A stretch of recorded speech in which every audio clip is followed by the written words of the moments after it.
bu leen fàtte bës ci abonné ak ci cloche bi ngir ngeen mën a jot xibaaru ëllëg média. Richard-Toll, administration des premières doses de vaccin anti-Covid-19. askanu département bu Dagana tàmbali nañu ñàkku. préfet bi représentant maire bi ak ñi teewal kilifa diine yi ñoo ci topp. ci njëlbéen waa këru docteur ñooy tàmbali bala ñeneen di ci topp. préfet wane na mbég. ba tey jii nii amaguñu woon dëgg-dëgg jumtuwaay boo xam ni moo ñuy aar ci anam bu wóor ci mbas mi loolu nag tey lañ ko am muy ñàkku dëgg-dëgg mooy ngànnaay bi gën a wóor bi la mën a aar ci feebar. tey lan moo xew bu ngeen gisee ñun préfet médecin ak yeneen kilifa yi ñëw njëkk a ñàkku loolu am na lu muy wane parce que ci yoon ñun waruñu woon a sax ñàkku tey bokkuñu ci loolu ñu tuddee cible prioritaire ndax cible prioritaire bi ñi nga xam ne moo lañu war a njëkk a ñàkk mooy waa kër docteur ñi nga xam ni bis bu ne ñooy jaxasoo ak ñi feebar ñooñu lañu war a aar d'abord pour ñoom ñu mën a aar askan wi kon ñun waruñu ci woon a bokk alors mais lan moo tax ñu ñëw bokk ci njëkk a ñàkku dañu bëgg a wane exemple dalal xelu askan wi bu ñu demee ba tolluñu fenn fudul ñëw leen ñàkku ngir yàlla loolu man jàpp naa ni problème la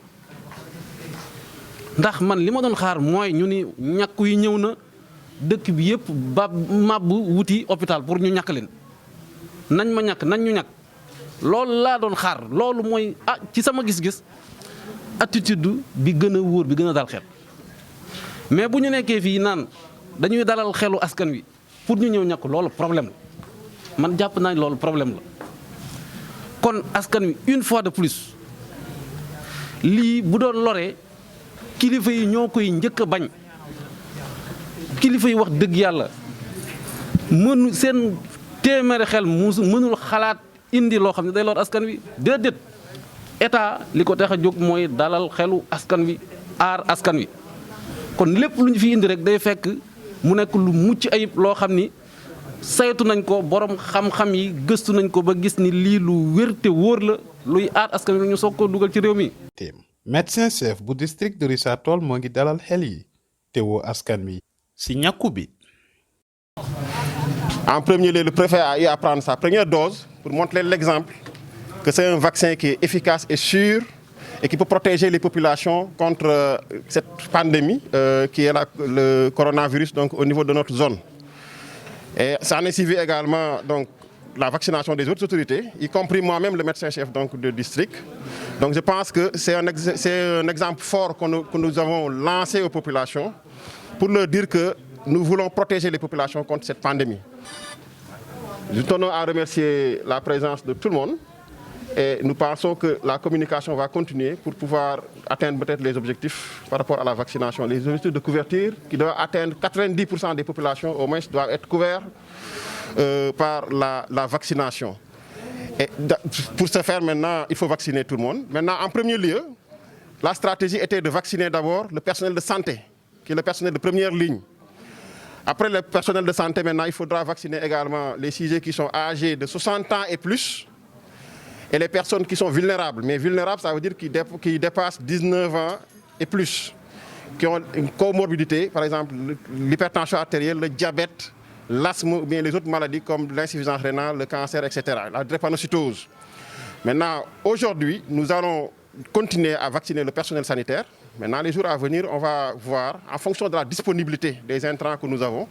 passer maintenant à l'échelle pour pouvoir atteindre maintenant les autres cibles. Merci. maa ngi leen di ziara Mame Diop waroon na fi ñëw mais xam ngeen affaire député yi lu xew Dakar ci lañ nekk ñëw naa ci tuuru commune de Richard-Toll ngeen xam ni vaccin bi lu baax la parce que balaa ngay xam-xamadi parce que man am naa ay collègues yi nga xam ni membre du conseil économique social lu mot 6 personnes loolu moo leen yóbbu bon nag xam ngeen feebar bi am na man de suma waa kër yëpp bi soobee yàlla bu amee daañu vaccin bu amoon tey sax dama leen di yóbbu foofu ñëw leen ngeen vacciné. le préfet du département tey ñun ñëpp dañuy dellu sant yàlla wala wax alhamdulilah rabbil alamin ndax yàlla dogal na ba mbas mi ñëwee ci Sénégal ak léegi boobu ba léegi ñu ngi ciy def ay jéego yu mucc ayib surtout waa structure sanitaire dañ leen di gërëm bu baax personnel santé amuñu seen fay. kon tey bu lii ñëwee dañuy sant yàlla di ko gërëme le président Macky Sall ndax lii mu ñu indil yaakaar naa dafa di lu rëy ndax mënoon na toog xaar mais xaarul dafa jël ci alalu Sénégal dem jëndi ay ñàkk ñëw jox ko population pour que ñu aar seen bopp. kaaraange googu nag moo waral tey district sanitaire bu Richard Toll def seen cérémonie de lancement préfet njëkk a ñàkku docteurs yi ñàkku monsieur le maire ñàkku conseil départemental ñàkku religieux yi ñu ngi fi kon ñun bàjjenu gox yi duñu des ginnaaw kon ñun dañuy ñëw ñàkku na ñëpp ndax ñun ñoo fi teewal askan bi ñun ñooy delluwaat si askan bi ñun ñoo duggoon seen biir di waxtaan ak ñoom kon tey suñu ñàkkoo dañuy wane ni lii lu am solo la dañuy wane ni lii mooy xeex bu mujj ci xeex bi kon ngalawaay buñ ko sàggane ñun ñëpp nañu ñëw ñu ñàkk suñu njaboot pour que xeex mbas mi jóge fi ñu delluwaat suñu ay liggéey delluwaat suñu ay activités yi nga xamante ni lépp mbas mi taxawal. De nous avoir permis de pouvoir accéder aujourd'hui à ces vaccins qui sont d'une grande utilité pour le monde. Vous avez vu qu'avec la pandémie, c'est l'humanité qui s'est mobilisée. On rend hommage au personnel médical, au personnel scientifique, aux autorités sanitaires, aux autorités administratives de ce pays qui se sont battus pour qu'on puisse disposer de ce vaccin en prévention de cette pandémie qui est en train de décimer le monde. Vous voyez les images, tout le monde s'arrête à tous les niveaux. Pour la première fois de ma vie, j'ai vu une année, il n'y a pas eu de pèlerinage. Et le pèlerinage est le 5e pilier de l'islam. Si on va jusqu'à l'interdire aux musulmans, cela veut dire que c'est une chose assez sérieuse. Donc je demande à toutes les populations de se mobiliser, de se protéger pour pouvoir vivre, de revenir se vacciner. tey bés bu rëy la ndax bés bi mooy bésu aar suñu bopp kilifa diine yi ñu ngi ànd ci loolu ñu ngi ànd ak nguur gi ci loolu préfet ci boppam lancé na appel ci autorités yi guide religieux yi médecin chef bi en personne moo ma woo mun ma xamal ko kilifa diine yi lu fi xew tey ça veut dire que loolu lu am importance la léegi ñu ngi ñaax taalibe yi jullit yi nañu ñëw vacciné wu ndax nga aar sa bopp moo gën nga faju ñoom ñu ngi ciy ànd la preuve nekk tey man danaa vacciné wu yéen ñëpp ngeen teg ci seen bët